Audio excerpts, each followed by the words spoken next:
Good morning. Good morning. What's going on, everybody? What's going on? KP back again. Another Go High Level demo. We're going to get started. Let me get my captions up. So, today we're going to be talking about how to create a sales pipeline and Go High Level for maximum profitability. We need to know what a sales pipeline is. We need to know why it's important and all the things of that nature. So, we are going to talk about the struggle. The struggle is understanding that your clients are going to go through a customer journey. You want to have a system that you can track them. You can know exactly where they are in case you forget to make some type of communication, or maybe they forgot to sign a document, or maybe they didn't pay, or just any little tedious thing that may occur to them along their journey. Right now, you're probably tracking your sales manually. You're having 2, 3, 4 conversations a day, maybe more, and not keeping note of who said what, or what needs to be done for this person and what needs to be said for that person. And things can get lost. Prospects can get lost. Prospects may not buy. They may go to somebody else. You may not have wowed them. You want to have a sales pipeline that can control all of that and can get it all concise, right? So our solution is we're going to create a sales pipeline that allows you to automate tracking, and it can help you close deals faster because you'll know where they are in the pipeline.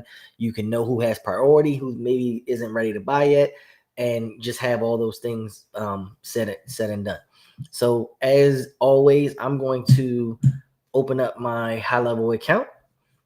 It is my white label version, which is called T Business Suite. So you'll see here we have it pulled up. And the first thing you want to go to is opportunities right here on the left hand side. And then the second thing is going to be creating a pipeline. So we want to click pipeline at the top, and we want to create a new pipeline. So I already have some pipelines created. We want to create a new pipeline, and you're going to add the name to the pipeline. So we're going to say test pipeline. And then the stages. You can have as many stages as you want. You don't have to have as many stages, but this is going to be your customer journey. So the pipelines are going to be dependent on the specific customer journey that you want the customer to go to. When they first come in, they're a lead. What happens next? Do they get a calendar appointment? Do they buy an ebook? Do they buy a product? What do you want to happen after they purchase that? What do you want to happen as a follow-up? What do you want to happen if they don't purchase that? You want to have your full client journey drawn out so that way you can build these pipeline steps. So let's say leads. Always start with leads. They're always going to be leads unless you have like an internal pipeline system where they're not leads. They're going through the ropes or whatever. We're going to add a stage. And then you just keep going until you get to the finish line, which is the purchase product or wherever you want the finish line be, mentorship, whatever. So we're going to say leads. We're going to say calendar booked. So we're going to say they're going to come in as a lead. Maybe they opted in, so now they're a lead. On our next page, we're going to have a calendar booking. So we want them to get on our calendar. We're going to put calendar booking as the next stage. After they get on the calendar, we want to say showed for appointment or didn't show. So we'll say showed, and then I'll put showed dash interested. And then I'll also add another one. It'll say showed dash not interested. The reason we're going to do this is because interested means either they purchased it, they were interested in it. We want to add them to our nurturing sequence. Not interested, meaning they weren't interested. Either we can have a separate nurturing sequence or we can put them on D&D because they're out of sight, out of mind. Then we want to say no show because the no show is going to give them the opportunity to schedule again. We're going to say purchased product. And that's it. So now we have just a test pipeline. We have leads coming in. They get the calendar booked. Did they show? If they did, were they interested, not interested, or were they a no-show? And then did they purchase the product? So we're going to save that. And now you can see we have our test pipeline right here. So we'll go back to automations. And we'll switch it to test pipeline. And now we can see our test pipeline. So your test pipeline is leads coming in. Then you have a calendar booked. You have no show. I mean, sorry, you have showed with interest, showed with no interest, and then no show and purchase product. Those are all of our steps within our pipeline. So let me add a test person. So I'll say KP test. I'll just add myself. We'll create myself. All right, so we have my test person in here. This is KP test. So I am now under the lead. I filled out whatever opt-in form you guys had. I'm now considered a lead. I'm tagged as a lead. I'm in the system as a lead. The next page you take me to is going to be your calendar booking page. If I'm interested, I'm going to book on the calendar. Per automations, which is going to be step 2. We'll talk about that shortly. But per the automation, the system's going to move me over to calendar book. Now I can see how many people I have booked on my calendar from this specific pipeline to be like, oh, okay, cool. This pipeline seems to be working. We got 3 leads. We got 17 calendars booked, right? Now, once I get on the call, one of 3 things is going to happen. I'm not going to show up for the call. I'm going to show up for the call and like it. I'm going to show up for the call and not like it. Let's just say I showed up for the call and I didn't like it. The system's going to move me over to showed and not interested. So because I'm in this, we're going to have another automation that's going to trigger to say, okay, I want, nurturing sequence sent out because this person's entered into this realm to try to get them back interested in our product. And that is what's going to trigger here. The same thing. If they showed with interest, this can be a different type of nurturing sequence that maybe it just it gives them tips and tricks and things like that with maybe like a special offer every 7 days or so. It's really just depending on how you want your pipeline set up. And then no show is just simply going to give them a sorry you weren't able to show, or sorry we missed you. Can we get you rebooked or something like that? Now, if they show and they purchase, so we don't have to worry about showed and interested, showed and not interested. It's going to move them to product purchase. And then product purchase is going to have 2 things happen. The first thing is going to be, it's going to give them a value. So whatever your purchase product is, let's just say it's a $100 ebook. And then the status is no longer going to say open. It's going to change them to 1, meaning we won this $100 from this person. Let's update their account. And I'm doing this manually, but we'll show you automations in a second that can do this for you. So now it moved me because it showed me from 1. I'm no longer here. When an opportunity is 1, they're not going to be in the pipeline anymore because we don't want people to sit in the pipeline. The goal is to sell them something. The goal is to win that prospect. So you can see that I'm now gone because it changed me to 1. Purchase product changed me to 1. Purchase product can also trigger an automation to say, thank you, here's your product offer, blah, blah, blah, things like that. But that just shows you the whole pipeline and how it works. Now we're going to move on to step 2, which is going to be the automation side of things. So when it comes to building out the automation, you kind of want to do these one at a time so you don't get lost into where they are or what you're building. So we're going to start with leads, the test pipeline, and then lead step. So we're going to go over to automations. We're going to go to create workflow, start from scratch. And then we're going to say test lead automation. All right. So our trigger is going to be someone filled out a form. They filled out form submitted. I won't even put filters. We're just going to say that they filled out a form for whatever product we had. And then the trigger is going to be create update opportunity. This is the first time they're coming in our pipeline. So we want to create an opportunity in pipeline. Is test pipeline. Whoop, that's the wrong one. Test pipeline. In pipeline stage is lead. Opportunity name, we're going to grab the tag. We're going to take contact first name.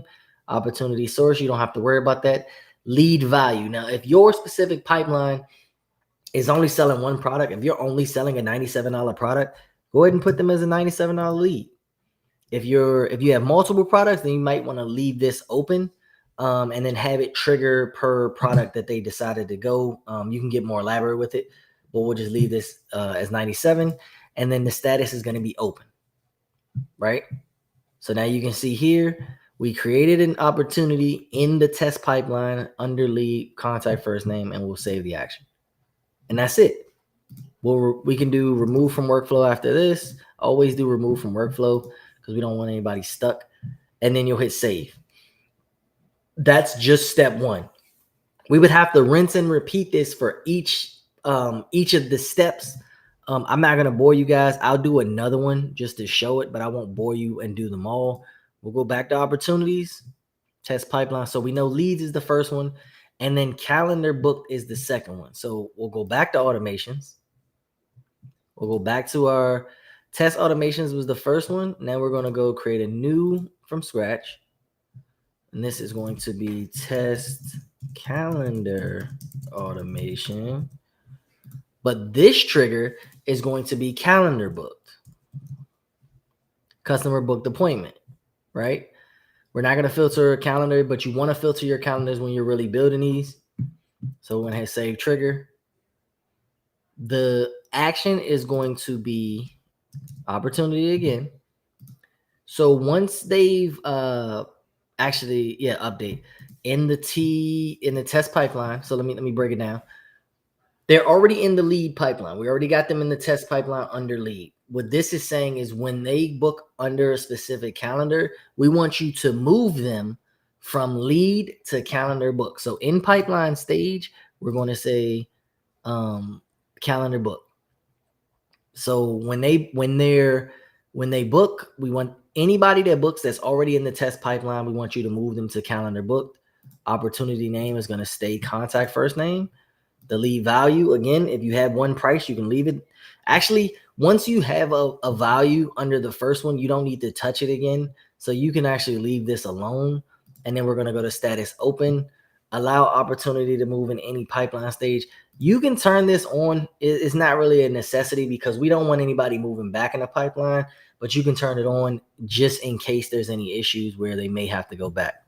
So we'll hit save, and then we'll do remove from workflow. So pretty much what we just built so far is we built the pipeline. We are now building the automations within the pipeline to say, okay, cool. When somebody signs up, I want them to enter the pipeline.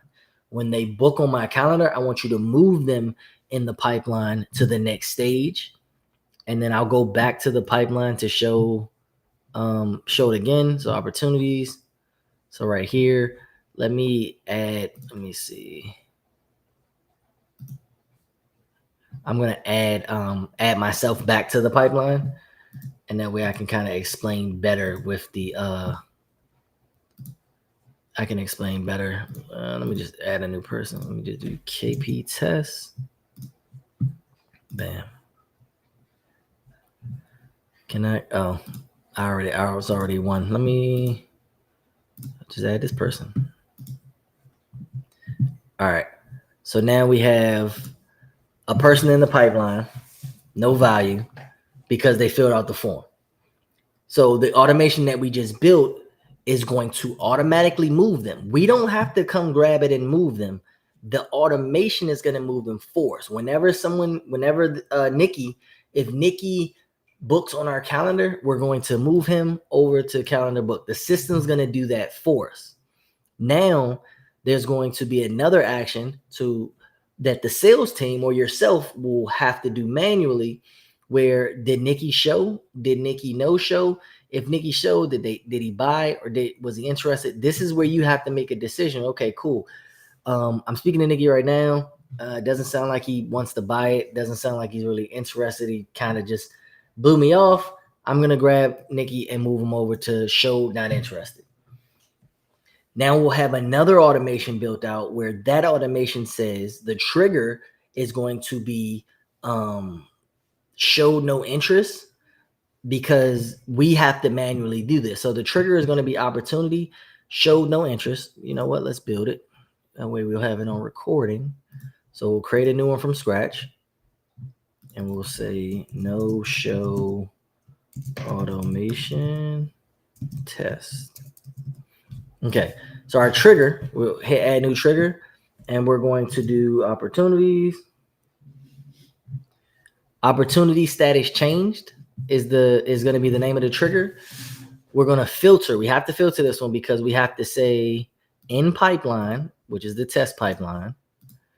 And then we have to say moved from status. And the moved from, oh no, not moved from status, sorry. It is the pipeline stage. The pipeline stage is the showed no interest, showed not interest. So what we're saying is when someone is added to the showed not interested pipeline, and we'll save that. It's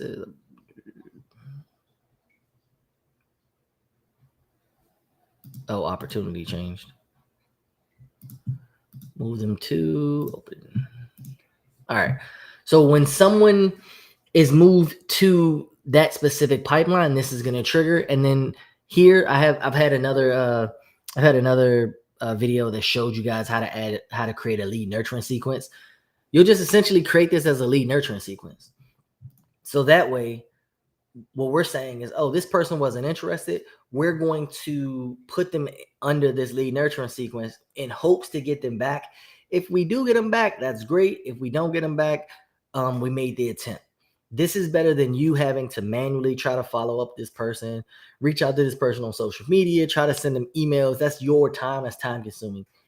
It's better to have the automation set up so that way it can get done for you. And it's out of sight, out of mind until they buy. They may come back, they may buy a special from your nurturing sequence. You never know until you get it done. All right, so let's move on to step 3. Step 3 is track metrics and adjust as needed. So in order to track metrics, we'll go back. I'm not saving that. Go back to opportunities. And you kind of just want to just go through your pipeline and see. If you're noticing that everybody's getting stuck under calendar books, maybe you need to build an automation that can force them to another stage. If you're noticing that you have a lot of people in showed not interest, then you'll know that maybe it's not just your process. It may be your sales team. Maybe your sales team isn't selling them correctly, or maybe your product isn't good. But you'll be able to track using this information. If you have a bunch of leads and nobody's booking, maybe you need to adjust your booking page to let them know, hey, you need to get on my calendar, or send the leads reminders to get on your calendar to get them over to that stage. So it's a bunch of different ways to track metrics, and there's a bunch of different ways to fix those metrics. But having a pipeline allows you to adjust your process so you know where the problem is, how to fix it, and what to look for it in the future. So that way you can keep improving and you can keep making your processes better. All right, our real world example. So I can be done with the demo. Let's get back to Big KP. I want you to imagine being able to see exactly where each lead is in your sales process, knowing what's next and automating the follow-ups. It means no leads are going to slip through the cracks and you can close sales like no other. Because when you can track exactly where everybody is, you can see what's working, you can see what's not working. If you're running paid ads, you can see, hey, man, listen, we're getting a bunch of leads in, so the ad is doing its job, but nobody's booking on the calendar. Maybe we need to adjust the calendar page. Maybe we need to send more text notifications for people to sign up. Maybe we need to figure out something on page 2 so you don't scrap the entire thing. It's very important that you guys understand how metrics work, understand how pipelines work, understand how the sale process works, so that way you can craft, edit, and build the perfect product without having to wait and hire and build and fire. Build it and then adjust it as you go. That's pretty much it. I appreciate everybody. As always, close out. I'll be doing these every Monday and Thursday. I really don't have a time frame. Maybe I should set a time frame, but every Monday and Thursday, I'll be going live, giving you guys these tips and tricks in the comment section on YouTube, Facebook, or any of my social media handles. If you have any specific types of Go High Level tutorials you want me to make, shoot me a message, write me a comment, let me know, and I'll build you guys a custom demo of whatever